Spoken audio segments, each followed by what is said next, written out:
Let's go back to Madrid now, talking about the events of the day involving our own Prime Minister Anthony Albanese. Good to see you, Andrea. The Prime Minister joined a chorus of allies in calls to hold the line when it comes to Ukraine.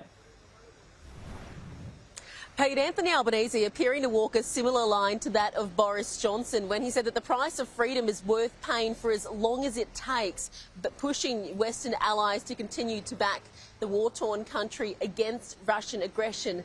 So this comes amid pressure on countries, amid a soaring cost of living, one which is only expected to get worse as sanctions and bans on oil and gas imports potentially come into effect even more strongly. So we did see G7 leaders of those democracy group in the last 24 hours actually agree to move forward with a price cap on Russian oil imports.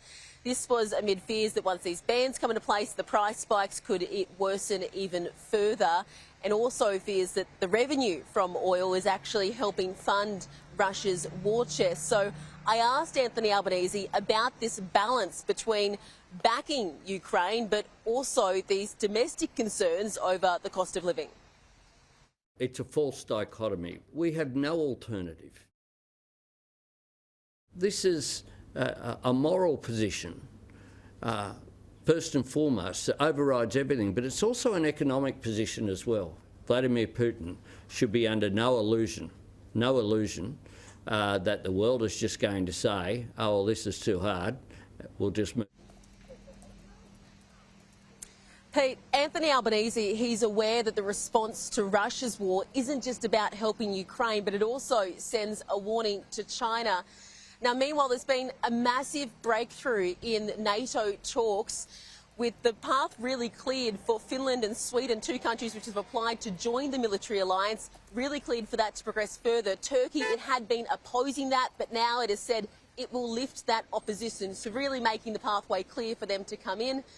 Now, in terms of Australia's own presence in Ukraine, it's unclear if Anthony Albanese will be taking up that invitation to go and visit Kyiv. But Anthony Albanese giving his strongest indication yet that Australia will return its diplomatic presence, saying that we are considering reopening our embassy there, and we'll have more to say on that in the days and weeks to come, Pete. And Andrea, the Prime Minister has also met with his Spanish counterpart overnight. Yeah, Anthony Albanese meeting with his Spanish counterpart Pedro Sanchez, the Prime Minister of Spain. It's the first bilateral meeting with an Australian Prime Minister inside Spain itself. Also saying that there's been some headway made in terms of EU trade talks. So whilst Australia was able to sign a trade agreement with the UK last year, it has been more challenging in terms of those talks with the European Union. The last meeting was held back in February after months of delays off the back of France fury with the submarine saga.